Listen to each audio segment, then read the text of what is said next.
Hello. Hey, how are you? How are you? Yeah, all right. I'm just setting up the live just now so that it's ready to go. Getting it all set up and prepped. So going on a group, Glasgow. You can't find the group, isn't it? Glasgow Girls Club. There we go. Okay, that's ready. How are you doing? Yeah, feeling a lot better. Thank God. It's horrible, isn't it? Yeah, how many times have you had COVID? Only once.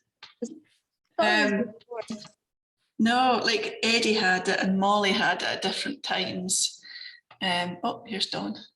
Let Dawn in. Yeah, I thought it was invincible because I hadn't got it. Yeah, we all think we are until it happens. I know. Right, everyone's coming in now. Hello. Hello. Hi, Lou. Nice to meet you. Hi, Dawn. Morning. Nice to see you again. Hiya. How's were you off on holiday, Dawn? Yes, I was. Oh, it's horrible the first week back, isn't it? Try to catch up. Well, I'm pretty tired. I'm glad it's Friday. Perfect. Yeah, good. I was off as well for 2 weeks, so this week's been that kind of catch-up week too. Yeah. It's and nothing seems to be getting any quieter. So I've given up and waiting for a quiet week. I just don't think it's going to happen. I know it's not. My husband works with adults with learning disabilities, and he came in on Tuesday and he went, "Oh my God, he says it's busier than when I left." We're just waiting on Lee coming on. No problem. Dawn, you were on it. Laura from GGC was in the last event you were on as well, weren't you? Glasgow Girls Club. I can't see a lot of people, to be honest. I've got a few frozen ones as well. Can everyone see me? Yeah. It's still moving for me. See if you go up to the see if you go up to the top right corner of your screen. There you are. Got you now. So everybody's moving again. See if you go up the top right corner of your screen and there's the little view tab. If you put it to gallery, everybody should show up. Yeah, no, I've got you. It's just that you were missing completely. So I had your box, but you weren't there. Oh. And other people were frozen, but that's all working now, so that's lovely. Oh, good. Lou, is it working for you? Yes, I think so. I'll switch to, I'm in gallery, so. Perfect. Is my mic okay? Can you hear me? Because I sometimes have trouble when I come onto Zoom if I'm a little quiet. Sure. No, it's perfect. It's ideal. So we're just waiting on Lee. Yeah, so basically Lee is Laura from Glasgow Girls Club husband, and he's coming on and he's dead nervous because obviously he's coming on as a male from the construction industry and we're talking about perceptions. So everyone be nice to him. Oh, here he is. Let me let him in and then I'll just go through the brief.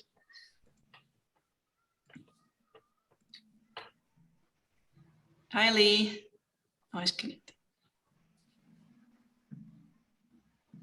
Mute. Hello. Hello. Hello, how are you doing? Not bad. How are you, Lee? Yeah, good, thank you. This is Lee's first Zoom, so be kind. It's not usually my forte. It's all right, Lee. Everyone's had the brief to be nice to you. Thank you. Right. So how this is going to work is, well, Maddie and Dawn, you've been in these before. Lou and Lee, it's new for you guys. So basically we'll go live. Sorry. It's all right. We'll go live at 11 o'clock straight into the Glasgow Girls Club Facebook group. The reason we use that one is because it's got the most people in it, so it's got the biggest visibility.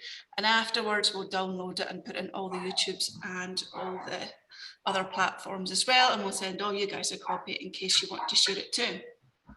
So I'll do a basic intro, just saying what the campaign is, and then go in to introduce what the subject is, which is perceptions. So I'm going to start off by just saying that we're going to look at how conscious and subconscious perceptions affect safety for everybody. And that I'll introduce briefly each of you, but what I will do is go around the table and ask you to introduce yourselves. So I'm just going to say Dawn, Lee, Maddie and Lou, and then what I'll do is ask you all just to introduce yourself and tell us why the campaign on safety for all and younger generation is important to you. So again, literally just a minute or two, who you are, what you do, and why it's important to you. It might be personally, it might be because you've got kids, it might be because you work within an organisation. But yeah, just a quick wee intro. Dawn, I'm going to start with you then. Okay. So I've made some questions for each of you, but feel free. Bye, Laura. Goodbye. I'm gonna feel free once I've asked the first person the question for other people to come in and give your thoughts on it as well. If you don't come in, then I'll just move on to the next person. So I'm going to go through the questions. I'm going to ask each of you so you know, but also if you want to change anything, or if there's anything that I've missed with each of the questions that you might want to bring something else in. So Dawn, I'm going to start talking about more historical perceptions and how that shaped safety today. So I've put down, when we started discussing perceptions as a team, the initial thought was male to female and vice versa, and how history is shaped today. Back in time, and not that far back, women were to stay at home, look after the kids, cook the meals, etc. They were seen as the weaker sex. So how have these historical actions lasted, and do you think they still impacting today's perceptions? Brilliant, thanks. Okay. And once Dawn's answered, obviously anyone else can come in. Maddie, I'm going to come to you after that. And I wanted to talk about unconscious biases when it comes to gender. I keep saying that word wrong, biases. Is that a word? Bias or biases? Biases, yeah. Biases, right. Yeah. I'm glad I cleared it up and I could feel myself on our live. So I'll talk about a quick example. Maddie, you've seen this video on Instagram, and it's the one where the woman talks about how we say things without thinking about it. So how many women have been raped, or how many teenagers, how many females got pregnant as teenagers. It's never how many men raped women, how many men or teenage boys got girls pregnant.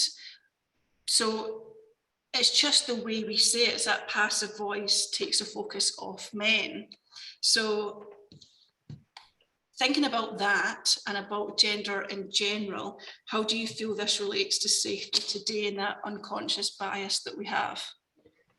Okay. That makes sense, because I know you want to talk about that. So I'll leave that one to you. Lee, I'm going to come to you after that. So Lee, I'm going to turn this round a little bit, because obviously I'm going to say obviously that it's been hard to get guys to come on and talk. And I think it is because, particularly in your industry, that's, you know, for building and construction, that it has a really bad reputation of men wolf whistling, that real laddish behaviour. But actually, I'll ask you if you agree that actually the reason that probably guys don't want to come on and talk is because maybe we're putting you guys in a box. So, you know, everyone looks at your industry and thinks that, you know, wolf whistling and putting women in a box, but actually are we all putting men in a box by saying that? And is that why men don't feel comfortable talking about it? So I'll ask you about, historically, your industry's got a bad laddish reputation. How was it today? How did you feel coming into that industry? Did you see it? Is it still the same? And how do you feel about being put in that box as a guy in that industry? Okay, that's fine, Heather. Yep. Yeah. All good. Okay. And then Lou, for you, I'm talking about you being a musician and therefore in the public eye. As non-binary, do you feel people's perceptions and potentially lack of knowledge about non-binary and different genders puts you at more risk to danger, be it verbal or physical? Sure. Yeah. Yeah. Okay. Is there anything else you want to cover?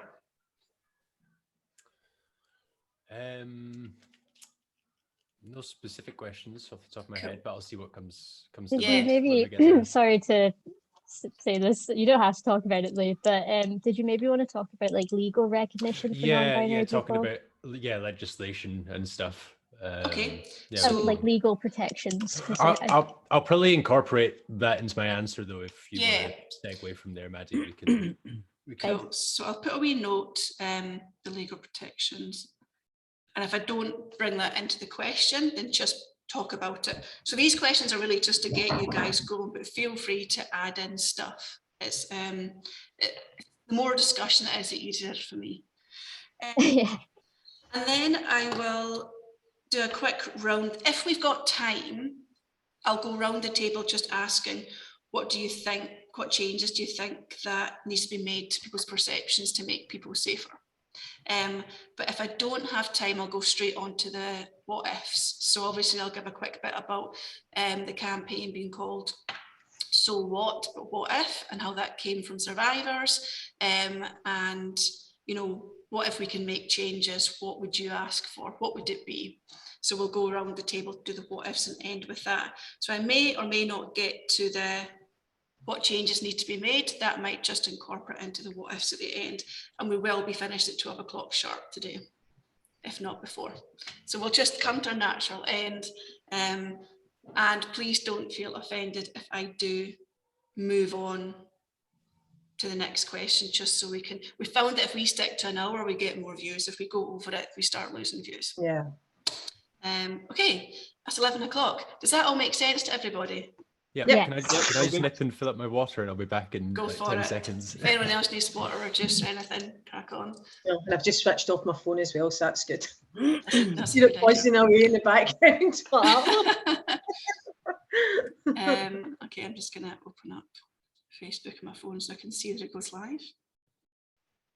I just wanted to say as well, Dawn, I saw the panel that you're on and I thought you were really great. Yeah. Oh, thank you. So very nervous.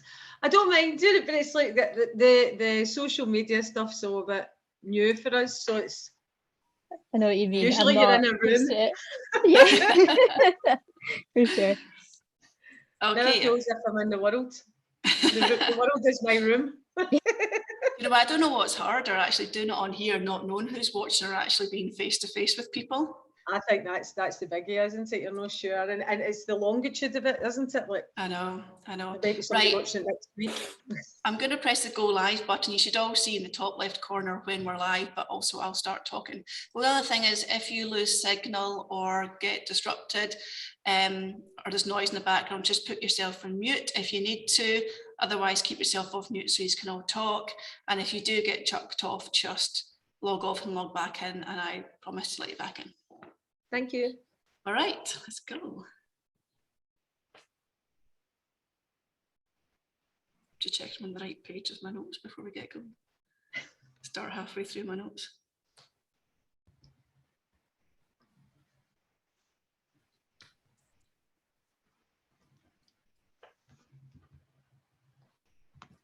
Good morning and welcome to our next So What If panel, a gender-based approach to safety, creating a safer future for younger generations. So our panel today, the subject is perceptions.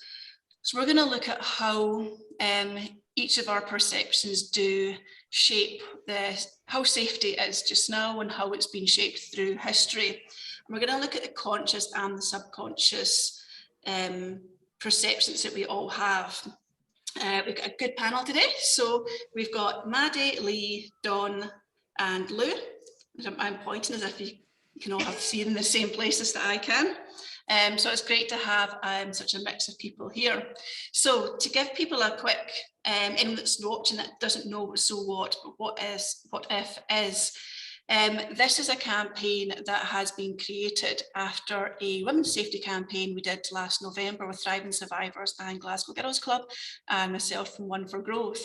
And it grew arms and legs and has become a safety campaign in general, which will run for the full year until the 9th of December 2022. And every month we cover a different subject that will impact safety. So we have covered youth. We've got a youth panel as well who do a goggle box and watch all our panels and give their view on it as well. We've got some really meaty subjects coming up over the next few months. We've got sex workers and pornography, we've got online gaming and consent, we've got grooming, we've got a men's panel, we've got other safety campaigns coming together, and then it all combines at the very end to a face-to-face event for everybody in December. So what, but what if? The name is really important. It was chosen by a group of survivors and they were fed up with everyone saying, so what? So what if you have to walk home speaking to your friends because you're scared, or so what? The list of so what's is massive. And they were like, well, what if we didn't have to do that? What if we created a platform where everybody could come together rather than everyone fighting their own campaigns, make a bigger platform? So that's what so what, but what if is. And what we're going to do is take everybody's what ifs at the end of the year and use that along with all the evidence and learnings we've had through the year to create a list of asks to go to the Scottish and the UK governments at the end of the year. So that's a wee introduction to so what, but what if is, because at the end we will ask all our panels members to give us their what ifs. So that's enough from me. We're going to go straight on to having our discussion around perceptions. So I'm just going to go around the table, so to speak, and ask everyone just to give us a quick introduction as to who you are and why this safety campaign is important to you. So I'm just going to go from my left to right. So Maddie, I'm going to start with you. Okay, so my name is Maddie. I am a non-binary writer and researcher, and I'll be starting my PhD in autumn. I care about this campaign because I'm really concerned about a lot of anti-trans legislation that's being passed through in the UK and a lot of anti-trans discourse. And also, I guess my qualifications are that I read a lot of gender theory and a lot of gender literature. And especially recently, I've been getting into biology and neuroscience to try and understand it from a kind of biological angle. So I have quite a lot of information in my brain. I hope I can convey it today in a succinct way. Thank you, Maddie. Lou. Hi, I'm Lou. I'm a non-binary artist from Glasgow, primarily music, but I do a bunch of other things, and it all kind of focuses around social activism and trans rights. And why I'm interested in being here today is just with a rise in LGBTQ hate crime, and particularly hate crimes against trans people on the rise in Scotland in the last few years. It's an issue that's quite personal to me, and I want to educate people around that and see if some changes can be made towards trans people's safety. Perfect, thanks Lou. Lee? Hi, how you doing? I am Lee Maginess, owner of Eleete Plumbing and Building Solutions.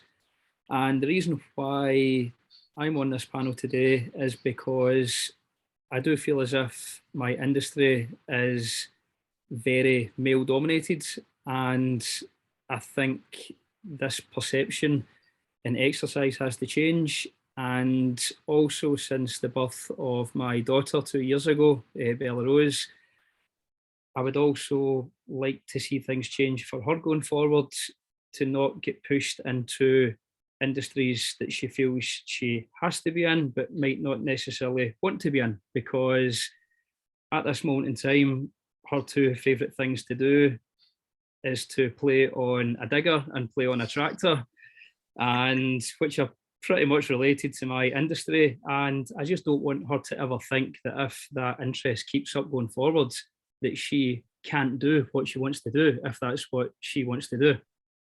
Perfect, thanks Lee. Dawn? Hi, I'm Dawn Fyfe, and I work at Wise Women in Glasgow. We're a unique organisation. We work with women on their personal safety. Started in 1994, so we've got a long history of it, although I wasn't there at that point, but we've been around for a long time. We're based within the violence against women sector in Glasgow, and we are involved in strategic work within the city as well. And recently we worked with Glasgow Girls Club to do a safety app which was why we were on the last panel, which was great. So really looking forward to the discussion today and thinking about how women's safety all fits within the rest of the community, which is something that feminist organisations have always done. It's always been about women, children and others. So really looking forward to the discussion today. So thank you for inviting me along and nice to meet everybody. Thanks, Dawn. It's nice to have you back as well. Can I just say as well, I've got somebody's decided to start installing a boiler above me. As you do. So I'll go into mute if I need to, just in case. I think we're all used to 2 years of being on Zooms, that there's going to be disruption, so please do not worry. We have kids and dogs and everything else running in. So Dawn, I'd like to start a discussion with you around perceptions. So when we started as a group at So What discussing perceptions, the first thing we were talking about was the male to female, female to male perceptions, and specifically how history has shaped that. So not that far back in history, women were to stay at home. They were to, cook the food, clean the house, look after the kids, and just be good wives. So I just want to start with that side of perceptions. How do you see that that's still around? What an impact that has had, and are we coming out of that? Is that still having an impact on how safety is for women at the moment? Yeah, well, I think we can see that it's certainly changed. I think the challenge is that women have never really been only in the household, depending on their status, depending on their income, depending on their circumstances. Many working class women and women in other places in life, so women women who were taken into slavery, things like that, were always outside the home. That their opportunity to be with children, to be in the home, was always limited.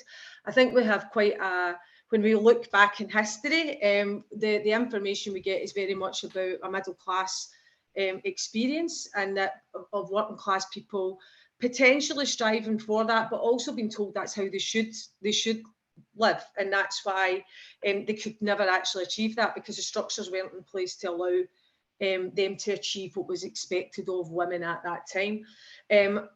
As times went on, we've seen different industries, we've seen more pressures on women, we've seen the changing, even in the NHS, about when women could go back after having children, the impact of pregnancy. All these things impact on how women can actually function, and I think when we see introductions of things like welfare rights, then that's helped women to be able to function by themselves with their children, and allows them to escape violence where it exists. The difficulty we can see is how vulnerable that is, and you can see it through the institutions, can't you? Because traditionally women were seen as possessions of men, and that might be in individual relationships, but sometimes not. We know of lots of women through history whose fathers and husbands have encouraged them, but institutions like marriage, institutions like lack of protection, things like that, have meant that women where that wasn't their experience were particularly vulnerable.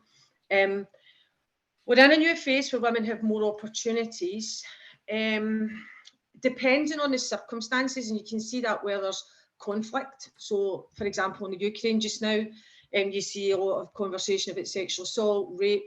So where there's conflict, where there's a reduction in protection, women immediately, and children immediately, become vulnerable, and we tend to slip back into those stereotypes of women being vulnerable to being owned by men. And so I think that although we've made huge leaps forward, I think that we also have a vulnerability to slipping back into old ways, depending on where crisis points are, but also for individual women where they have few options, where they have little support, where we still have a criminal justice system in this country that does not support women who experience, and children, I've got to say, who experience sexual assault and rape.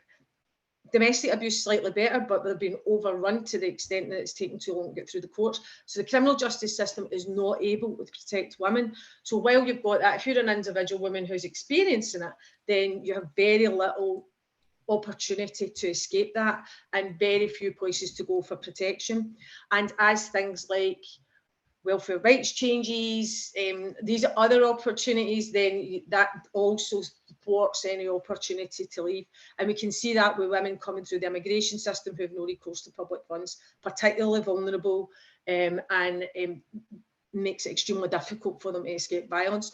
So yes, we're making moves forward. This is fantastic. We're having these discussions, but we have to always remember that particularly working class women, particularly women with few resources and opportunity to leave, they are particularly vulnerable. So we have to keep that in mind and make sure that we have that protection and that support in place. You know, it's interesting you're saying about when situations happen, such as conflict, or, you know, when people are vulnerable, is there support? Okay, if you take the legal side out of it just now, if we know that there's vulnerable women and children out there and they need help, do you think that one of the biggest issues could be the lack of help? Or I know there's a lot of organisations.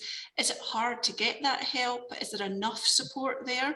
Or how do we move on if we know that is the group that needs help to be made safer? Where are we just now and what needs done there? I think there's two things going on. One, there's not enough services. We have Glasgow, we're really lucky, we've got a variety of violence against women's services, but they're nowhere near the capacity they need to be able to support women. Not while we still have the cultural bit, which is the other bit, where we are still having to have conversations in 2022 about why it's not a woman's fault that she's raped and sexually assaulted. That's unacceptable. And I think as well what we see a lot, and there's a lot of attempts to explain why particular women are particularly vulnerable, and very, very little discussion about, well, where is this violence and abuse coming from? So when we're a bit better now that we'll not say, but well, we'll still say it, we'll still get said in the courts, but we're kind of balk a wee bit when we hear people saying, but what was she wearing, or why was she walking down that lane? But the insinuation, the legal system round about that, none of that's changed. So you've still got a situation where women experience stigma around about the violence and abuse they experience, unlike other crimes. I know other groups that maybe experience sexual violence is the same, but like the other crimes, it's you don't get that same stigma. And also what that does is that then reinforces the socialisation that women have that they look inward and blame themselves. So from birth, they're taught, don't walk down lanes, don't talk back, don't do this, because parents naturally are trying to, they know they can't stop abusers, so they're trying to contain their daughters and their sons, but they're trying to contain them to try and prevent that from happening. Now, what that does, you can understand that, but what that can also do is reinforce in girls and women that they are responsible for any abuse that they might experience. So it's a challenge. So we've got structural issues about how we support and protect and give women ways to escape, because only by having these escape routes will abusers be more reluctant to abuse. Because if they think that there's going to be a reaction to that and that women can escape that abuse, if you're in a domestic violence situation, then if they think you've got that, then they're not going to do it, or they're going to find somebody else to do it to. And that's so that structurally we have to get that right, but also culturally it's vitally important, because women are too often still, women are going into court, if they get to court, and abusers getting found not guilty. So it's really important that we do both. Perfect, thank you, Dawn. Maddie, I know we've had multiple discussions outside of this about conscious and subconscious perceptions on various different subjects, actually. But I watched an Instagram video which I showed you, and I found it really interesting. And it was talking again about male-female, but the women, the one that was saying, you know, when we hear about things, we hear how many women have been raped, how many female teenagers got pregnant. We never hear how many men raped women, or how many teenage boys or men got teenage girls pregnant. It's that passive voice that takes the focus away from men. It was like, well, violence against women. Well, no one did it. So there's violence against women. It's not male violence against women. It's always about the female. So I know that this is a subconscious thing, but it has come from history. Somewhere when these headlines were being made, it's been made with the woman as the focus, but it comes across as negative. So I want to talk about this and gender in general, about how do you feel people's perceptions about how things are written, how things are said, puts everybody in danger in different ways. Great, yeah. So just to come across, or to go back to Dawn's point about the kind of history behind this, I actually studied in my undergraduate degree for history. I looked at sexual surveys from the 1950s in the UK. So these were surveys that were talking about people's sexual attitudes. And I mean, this is only a few decades ago. It's after World War II and everything. But people reported very commonly that they had, they didn't call it this, but they had a sexual double standard, which meant that they very strongly believed that women should be virgins before marriage and remain virgins, at least in their definition of virginity, which is a bit shaky, but they very strongly felt that, but they felt that men will be men. You can't control their sexuality. They're just going to do what they want to do, which is an extremely pessimistic view of men. But I think that has definitely stayed in our cultural consciousness. And it also puts women in a kind of trap where they're told that they need to set sexual boundaries, they need to establish sexual morality, sexual mores, that they're not educated about sexuality or consent at all. So that puts them in an extremely vulnerable situation. It takes away culpability from men when they commit acts of abuse. And although there's been a lot to try to change, the way we think about that, it is still pervasive. As you say, in the language that we use, we talk about teenage pregnancy as something that girls let happen, or for some reason they are responsible for it. We don't talk about who's getting them pregnant and things like that. In terms of unconscious bias, then, I've been reading a really fascinating book. It's called Delusions of Gender by Cordelia Fine. And I liked it because it's a very aggressive title. That's why I picked it up. But she's a neuroscientist, and she talks about how even people who have conscious beliefs in gender equality, who report that they believe in gender equality, that they don't think that sexual difference determines things like behavior, cognition, ability, things like that, they still treat men and women differently in ways that they're not even conscious of. So she talks about loads of different studies, but the ones that stood out to me was that she was talking about two heterosexual couples where they had the same occupations but reversed. So one of them had, the husband was a physician and the wife was an academic professor. And then for this other couple, it was the other way around. The wife was a physician and the husband was an academic professor. And when it came to the point where they were going to have children, for some reason, they decided that the wife's job was more flexible in both cases, and she was expected to sacrifice her career to look after the kids. Even though both couples believed in gender equality and didn't realize that they were expecting the women in the couple to sacrifice their career. And these kinds of attitudes are happening. And it just takes time to unlearn. I think that's the tricky thing that people need to understand, is that you grow up with all of these beliefs. You take it, your subconscious takes in so much information, and it doesn't really discriminate in what it takes in. It takes up in images of women in the household because of media, because that's what we're used to. And it keeps it there and it uses it without you even really knowing about it. And obviously picking up patterns is very useful for our survival in different contexts, but it's not useful in consciously establishing gender equality. So I think it's something that we need to recognize in ourselves. It's not enough to say, I believe in gender equality. you have to sort of try and be aware of your own behavior and your own beliefs and catch yourself thinking different things. And that's really hard because no one wants to confront that in themselves. I think it's really difficult to look in yourself and think, do I have bigoted beliefs? No one wants to be a bigot, obviously.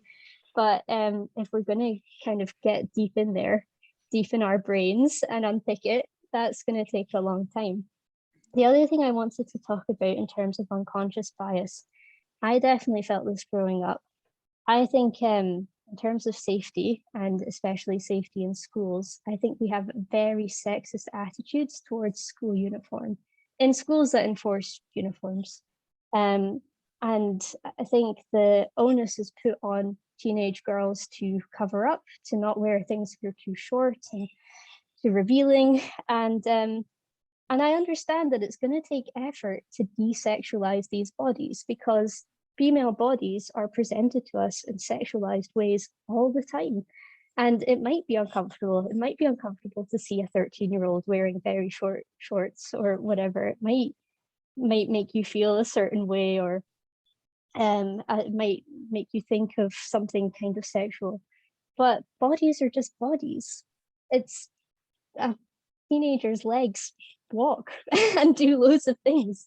They're not for I'm rambling a little bit, but you know, it's I think because we gender bodies in a way and sexualize bodies in that way, we tell girls that their bodies are not their own. They're always subject to the male gaze and that they need to act accordingly.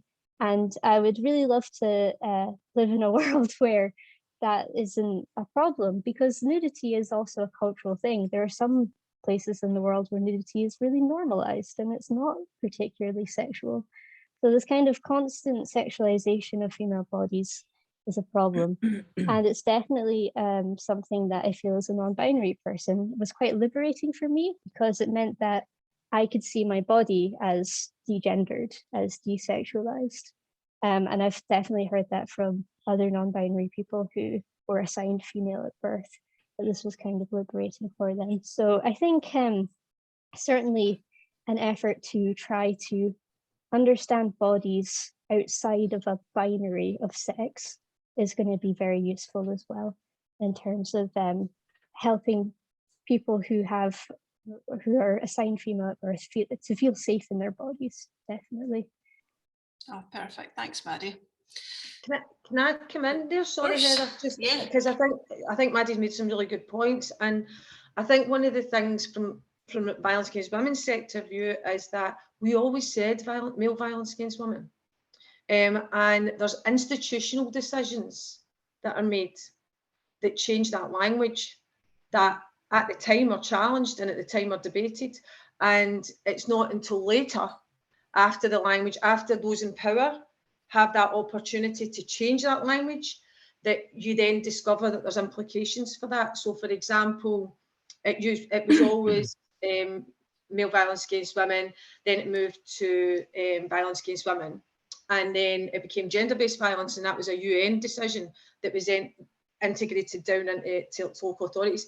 And at one meeting at a local authority that I was at, that shall remain nameless, they discovered that the statutory sector didn't centralise the numbers of women who were experiencing violence, because they were marking it as gender-based violence, so they didn't know whether it was male or female.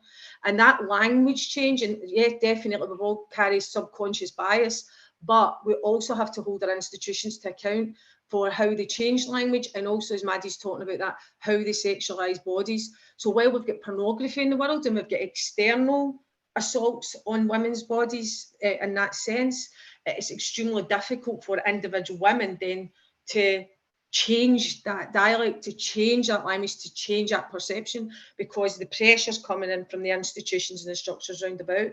So I just thought it was worth clarifying that it used to be male violence against women, and that wasn't 5 decades ago. That was like in my working life. You know what I mean? You know, I'm trying to think of the right way to ask this question. The fact that I can't think of the right way to ask it makes the reason I'm asking it more prominent. So we've talked about the subconscious bias and what we all think in our heads that we might not really realise that makes our perceptions of things what they are. But is it due to a lack of knowledge as well? So I'm trying to think of the right way to put this, but Maddie, when we first met, I knew very little about non-binary. And actually, it's been a great education speaking to you, and you've been open about it and teaching me. But we've come on here and we've talked a lot about male violence, female violence, and we've talked about the wording and what the wording creates in our perceptions and how we think as well. But is it a lot? Is there, you know, we've said that there's Dawn, you said you call it male violence. I've talked about how it says violence against women, and then there's gender violence, but actually that doesn't help to break down. Have we gone a step too far, or a step into, not too far, but the unknown, where people don't know what to do or say, not through a lack of education, I wouldn't say lack of education, but or a lack of knowledge, that there's the fear of what we do and don't say, or how we say things without, you know, without putting people in boxes or offending people. So we've got another panel coming up, and we had called it the queer panel, but then we had people say that was the wrong word. Whereas for other people, it's a word that's really been brought back. And then we weren't sure what was the right words to use. And there's that clear lack of knowledge. Everyone wants to do the right thing and say the right thing and not be perceived as, you know, bias in any way, but there's that lack of knowledge. So is that, I know we didn't discuss this question in advance, but it keeps popping up, but is that lack of knowledge of what to say, you know, in certain generations even, going to impact how we perceive things or how we treat people? Maddie, do you want to come in on this one? Because we've had this chat in different ways. Yes, I think language is always going to be a difficult one for me as a non-binary person. Words like male and female don't encompass my experience, but at the same time, there is obviously gendered patterns of violence in which perpetrators are mostly men. So it's a difficult one. I think language can be useful. It can help us describe shared experiences. I think where people trip and maybe misunderstand is that language doesn't always describe reality in its entirety. So we can talk about the fact that most violence is perpetrated by men. I mean, not all, it's not always the case, but most against women. And that's useful to talk about in a political way, because there's mechanisms going on there of masculine power, and power that is given to a certain group, not because of their biology, but because the way that we perceive their biology, the way that we think their biology somehow creates a essential person that is like a certain way and has to be that way. I don't believe that at all. I don't think there's the science to back that up.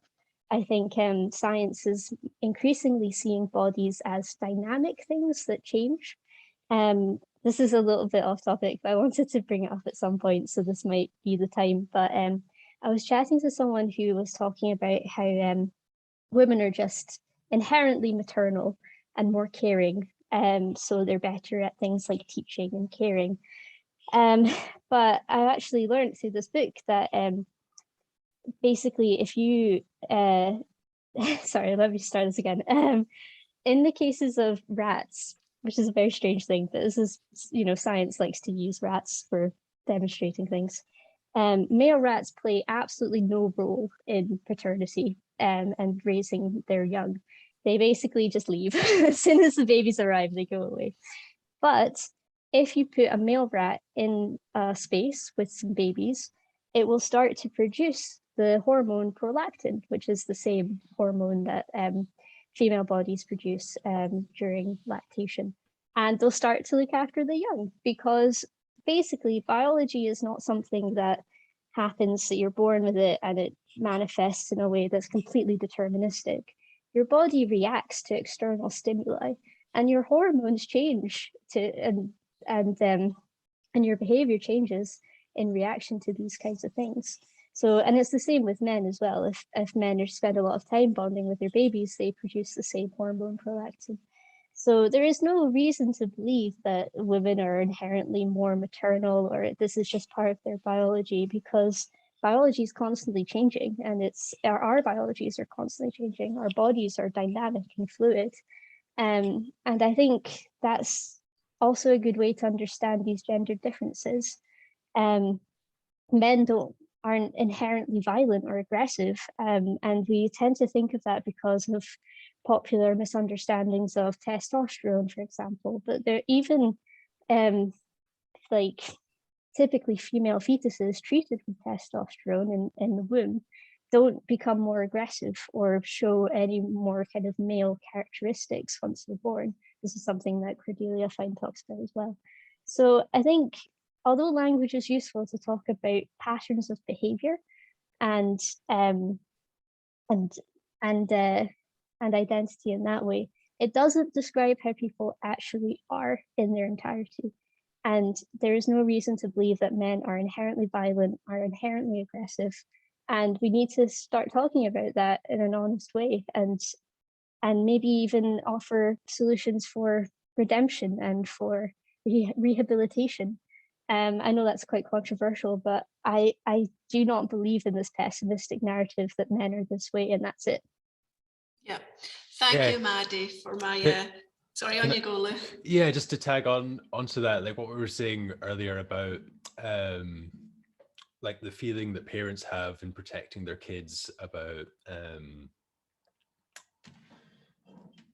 that they can't stop abuse, that abuse is kind of inevitable.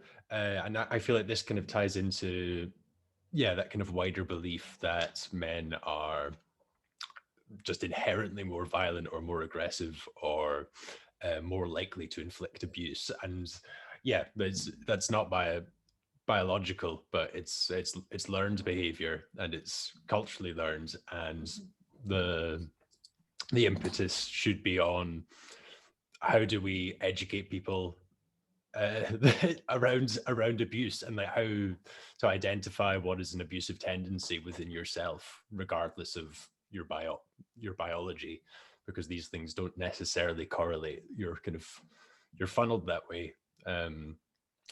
So no, it's just a small tag on point, but that's perfect. Thank you, Lou, and thank you for understanding my ramblings there as well, and turning that into a good answer to my ramblings. I'm going to switch up the order. I was meant to go to Lee, but I want to carry on this subject and go to you, Lou, again, if that's okay. So obviously you're a musician and you're in the public eye, you're non-binary, and I want to talk about anybody who is, it's not what you would call the norm. You're not male, you're not female, you're not straight. So anybody, through the ages, anybody who stands out as different has been open to abuse, be it physical or verbal. So, and that can be colour, gender, anything. As soon as you show something that's not, the straight and narrow, you open yourself up to, or not open yourself up to, others use that as a potential. They see it potentially as a weakness. And that comes back to obviously women being seen as a weakness in the past as well. So I want to talk to you, Lou, about how you find that, your experiences. Have you found that you have been subject to more abuse than normal? Or I want to go on to as well, I know that's important to you to talk about the legal protections around that too, because again, in the past, and as Dawn said, there's been things that have changed through the ages that have allowed females to be more accepted, have more rights, go out to work and move on. But are we there yet with the likes of yourself as non-binary? Have we got those same protections? Sure. I guess I'll start with kind of chatting about. Sorry, that was a lot to throw at you there. No, it's all right. I'm trying to think where to I start. can wait that as much as you like. So it's interesting for me because I came out as non-binary 2 years ago, And up until that point, I'd lived my life as a cis man, and I'd been socialized as such. And the kind of revelation of transness kind of came when I was doing a lot of gender reading and realizing what it means for gender to be a social construction as opposed to the kind of gender essentialism that we've been talking about as a kind of widespread belief, and realizing that, and then I don't know, realizing that something isn't inherent to you, and I felt like I had to give it up, and I feel much healthier and happier for doing so. But that has all been in the context of the pandemic. So although I have been in a kind of virtual public eye since then, I haven't been out on the town that much in the last 2 years since coming out as trans, and that's definitely something that I am anxious about as things begin to open up, and I'll be, well, hopefully out and about a bit more. Yeah, especially with the rise of hate crime against trans people in Scotland at the moment. Yeah. So obviously we talked about that rise in hate crime at the moment, and you know, I can imagine it is worrying for you, and I hope that you don't receive any of that. But do you think there's stuff that needs to be done in regards legally to making it more secure? I don't know if it was Dawn or Maddie said before that if there was precautions for people who committed violence, then maybe they wouldn't do it. If they knew there was something else on the other side, they wouldn't do it. Do you feel that you have those same protections? Yeah. I guess my answer to, yeah, I don't want, I guess my kind of long-term answer to gender safety isn't like trying to deter people from inflicting abuse with the possibility of repercussions. Mm-hmm. It's rather just like getting people to understand that like there is no valid reason to inflict abuse on someone else. Like it's not about, I don't know, a situation where you could act abusively and then be like, oh, but I won't do that because I'll be in prison for it. I don't want to inflict abuse on you because there is a better way to act. And I think it should be around like, how do we get there? Yeah, I guess so. This can kind of tie into the legal side of things, and how, so currently non-binary people aren't legally recognized in the UK.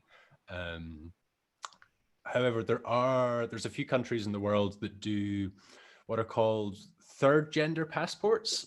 And so that the US is one. They've recently started putting these out, and I'm not actually sure what the state of culpability is for. Mads, you might be able to help me out on like what kind of legal. So I'm not sure what legal protections we have, because I'm almost certain from what I've read in the legislation that if we experienced harassment, then we could describe it as gender discrimination. But a lot of the legislation I've read that talks about non-binary people and as a protected characteristic doesn't really understand non-binariness very well.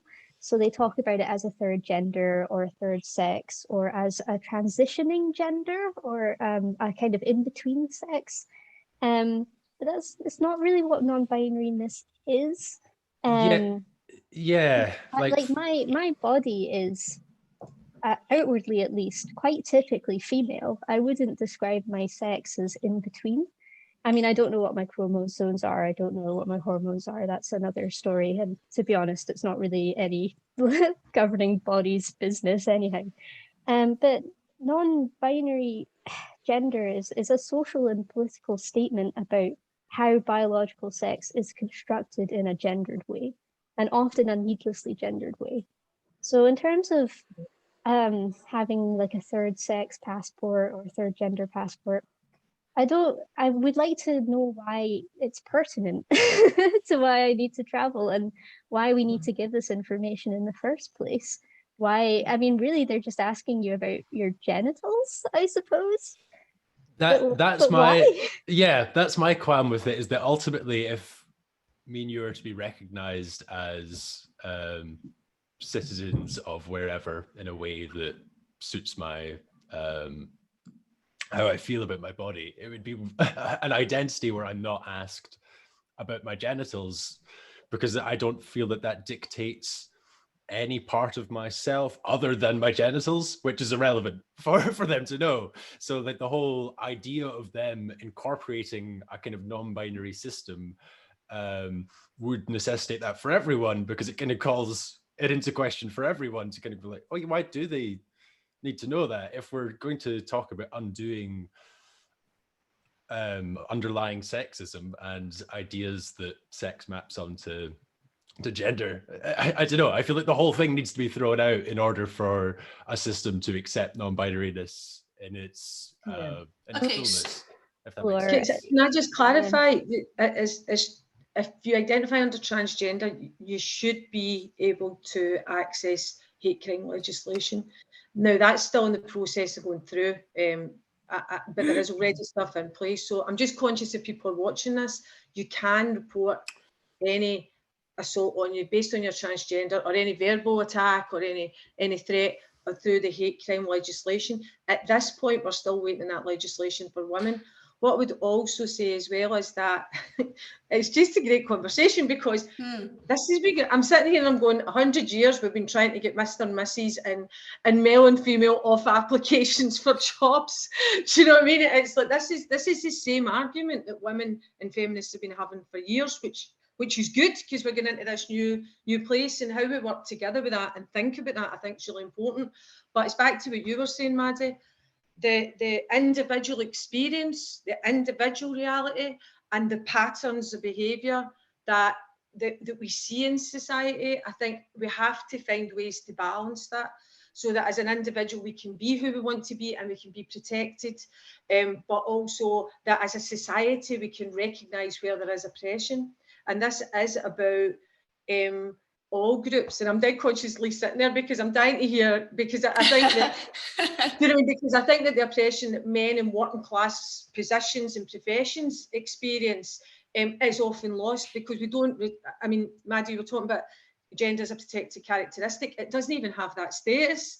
Do you know what I mean? But we don't have working class. We don't have class. We don't have poverty. We don't have any of that in there either. So it's like there's multiple things that has to be done, and that intersectional experience of oppression is so important to us as individuals.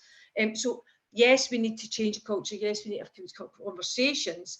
But until such times as it's safe to do so, we need to also make sure. I personally don't think we need it in a passport. I don't. But you know what I mean? It's like there has to be other areas where that is protected, so that individually we can see the individual experience as a societal issues. I'll be quiet now, so I'm down to hear Lee. No, that's good. You know what? It's quite good. Bring it back to the safety point of things.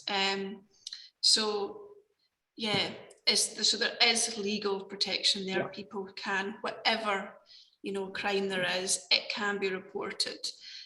Unless you're a woman. We won't go on to conviction rates today. That's a whole other panel. Also, we're not included in hate crime. Lee, last but not least. So, Lee, we're so grateful for you coming on, because as we discussed before, it has been so difficult to get males from male-orientated, or in the past, and it takes time, like Maddie said, male-orientated industries is still there just now. So building, construction, we've had it really hard to get guys to come on, and I was trying to work out, what do we ask you, and why are guys not coming on? And a lot of it is because I think, and you're going to answer this for us, but we put you all in a box historically. So the industries that you work in has been seen as, a bunch of laddish guys, they wolf whistle at women, etc. And I wanted to discuss, like, is that still the way it is? If it is, how do you feel within that? When you were young going into the industry, how did you feel about it? Did you feel that you were pulled into that behaviour? But also I want to flip it around as well. I'm doing what I did with everyone else, just fling it all on you at once. But I want to flip it around as well, isn't that, how do you feel about being put in that box of being a laddish guy who wolf whistles?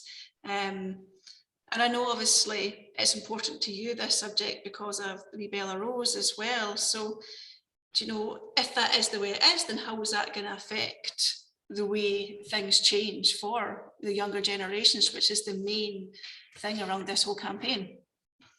Yeah, do you know, Heather, this is quite a tough question for me to answer, because I think the reason why you find it tough to have guys come on panels like this is because they're probably terrified of too much criticism, or they're terrified of taking things the wrong way, as opposed to looking at things with an open mind and not be defensive as soon as they hear male cultures being criticised. So I think if more people looked at things with an open mind, then less people would be scared to contribute and join in and put their opinions across, regardless of what their opinions are. But the reason why the question on my industry is tough is because I know what the general perception is of my industry, with it being predominantly male populated. But for me personally, I work in a family-run business, and I work in a section of the industry that I virtually never saw the behaviour that you speak about going on around me. And that's only because I work in a certain part of that industry, but it is a huge part of the industry. I work in domestic home improvements, where it's small, compact teams, whether it's friends, whether it's family-run businesses. You're working in close contact with your clients, with your customers, and it's such a welcoming environment for anybody who wanted to join that industry. And that's why I would ask the question of, why is it predominantly a male-populated industry?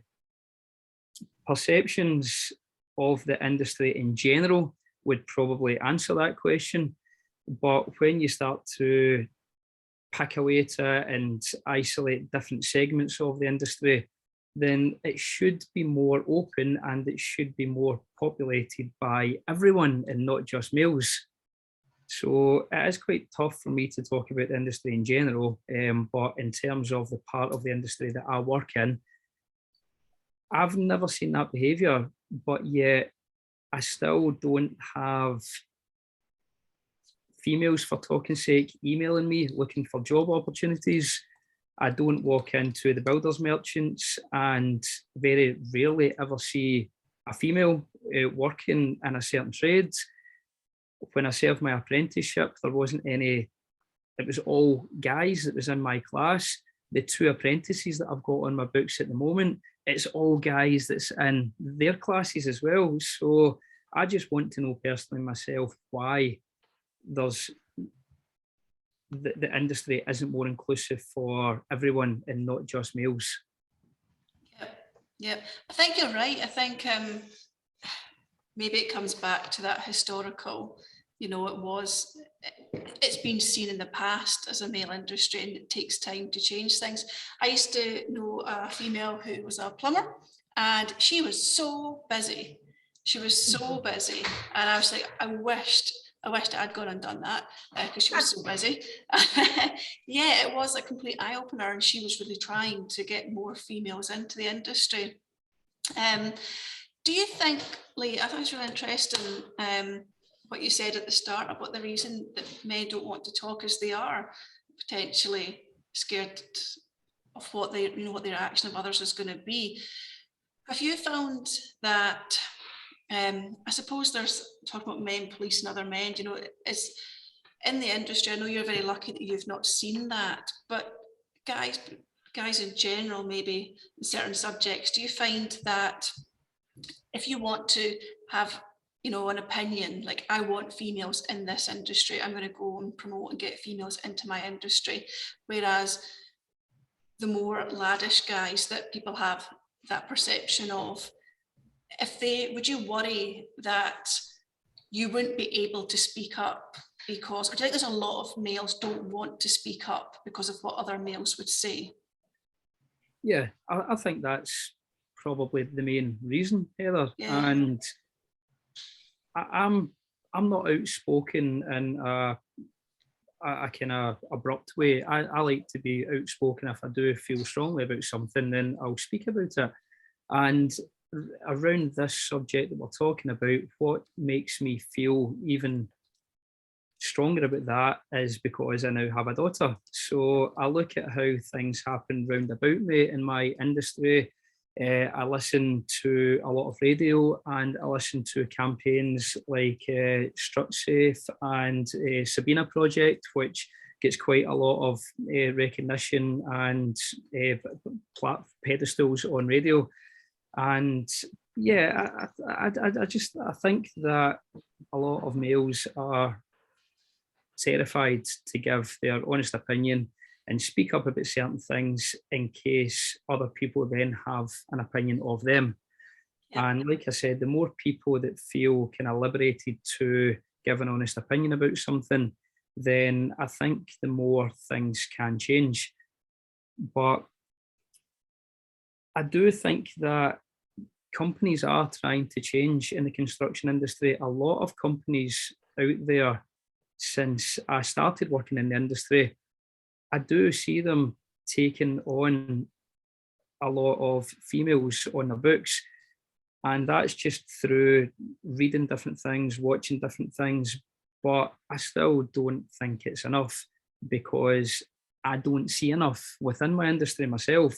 So where is the hurdle to make that transition? That's I want to know. Like, where is the hurdle to try and make it a more inclusive industry, to try and encourage more people out with males to join the industry, for people within the industry to feel free to speak about things, to offer their opinions, to put a stop to something or put a halt to something if they feel as if there's somebody saying something that's not correct or somebody doing something that's not correct. So I think, yeah, within my industry, I think it is going to take a lot more people to stand strong, speak up, and maybe make it more inclusive to other people out with just males who predominantly do populate it at this moment in time. Yeah, I think it's really interesting actually how we were talking about, you know, you coming on, Lee, and you being that male industry, and everyone's first thought was actually talking about that old perception of wolf whistling stuff, whereas, you know, the main point that I've taken from this, from speaking to you, is that actually let's get by that. Do you know, let's get by that. We always talk about females being discriminated against, but let's get by that and actually look at, you know, how do we get females into the industry? You know, I think it's a nice way to turn it around rather than just look at the wolf whistling. Well, actually, here's an industry that females aren't in. How are we going to get females into it? Yeah. Can I come in there? Yeah, Institutional Annie here. Sorry, Lee, I've got a 17-year-old daughter who's trying to get into STEM, and we are never, ever, ever going to get women into industries like Lee's talking about without the education system, because the way my daughter's been treated has been appalling. And for a young woman who's focused on design and manufacturing, who's focused on all the things and has secured a place in a college by herself with no help, despite the fact she's had to see 2 guidance teachers for product design, when they've done that tick box thing that they do with you for what you should be, and it's they came out with her and they said she should go into a social worker. Now I said to her, if you had been a wee pal Ross who's doing the same subjects as her, I doubt very much she'd have been told to be a social worker. And I think that's where the block is. But I think the challenge that we've got is, I had an ex-partner who worked in shipyards, They had a horrendous time because he was very much like you, very open, very, do you know what I mean, equality based. But he went down to Barrow-in-Furness at one point.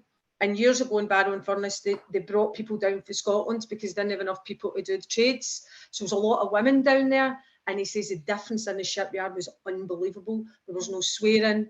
There was no bringing in strippers for people's birthdays. There was no, do you know what I mean? Real, that really horrible stuff with large groups of men where dominant men dominate and the other men just got on with their job. None of that was there. And I think that it's so vital that this institutions again support the community to be able to provide what allows that change, that cultural change to happen, and that then will reinforce the change that we're wanting. So I just thought it was really interesting. Sorry. Guys, I'm very conscious of time. I did say that we'd keep it till 12 o'clock and I've got 1 minute to get on to you all with your what ifs. It's been an absolutely amazing subject. I think actually we could, as always with all these panels, just sit here and talk for another hour. Yeah, sorry Heather, I would like to just comment on that as well, that I do think there could be a lot more talking to be done about this, because I think there's a lot more to be said, and a lot more that could be said that could probably be very constructive going forward. So we can maybe see if we can make that happen at a later date.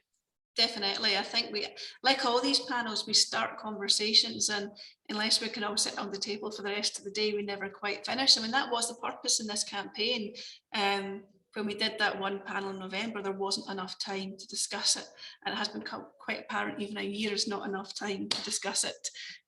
So yeah, we'll definitely pick up on a lot of points.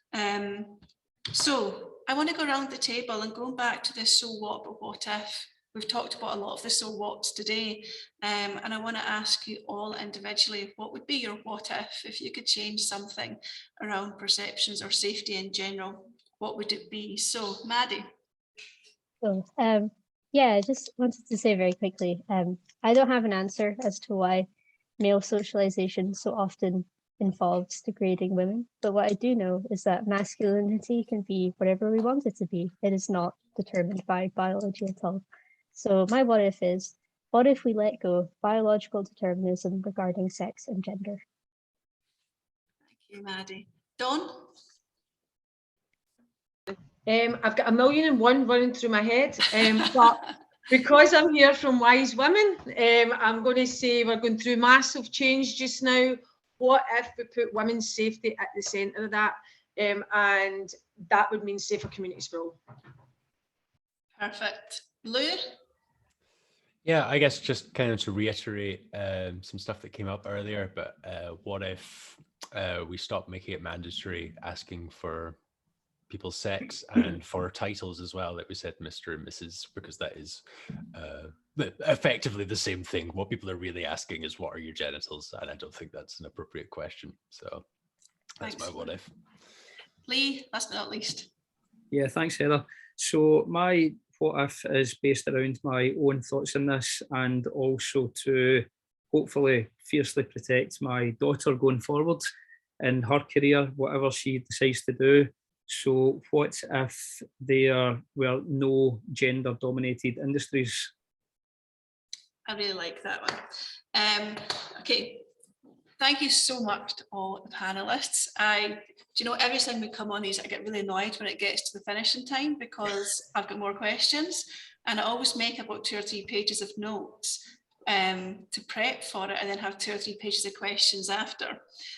So I'm probably going to contact you all again afterwards.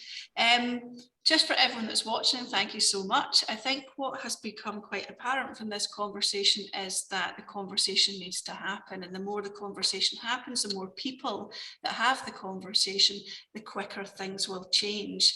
There's a lot of historical stuff there. It will take time, and that's come out in everything everyone's said. We appreciate it takes time, but we all have to actually make that effort to talk in order for that time to speed up slightly. There's definitely a part of the legal system and the powers that be that can make this happen quicker as well. So we will carry on this discussion further. I feel like it's not finished at all. But coming up next, on May the 20th, we have our next panel, which is on consent, which is going to be quite an interesting one, because to me, consent is black and white, no is no. So where are we going wrong? And what can we do to change that?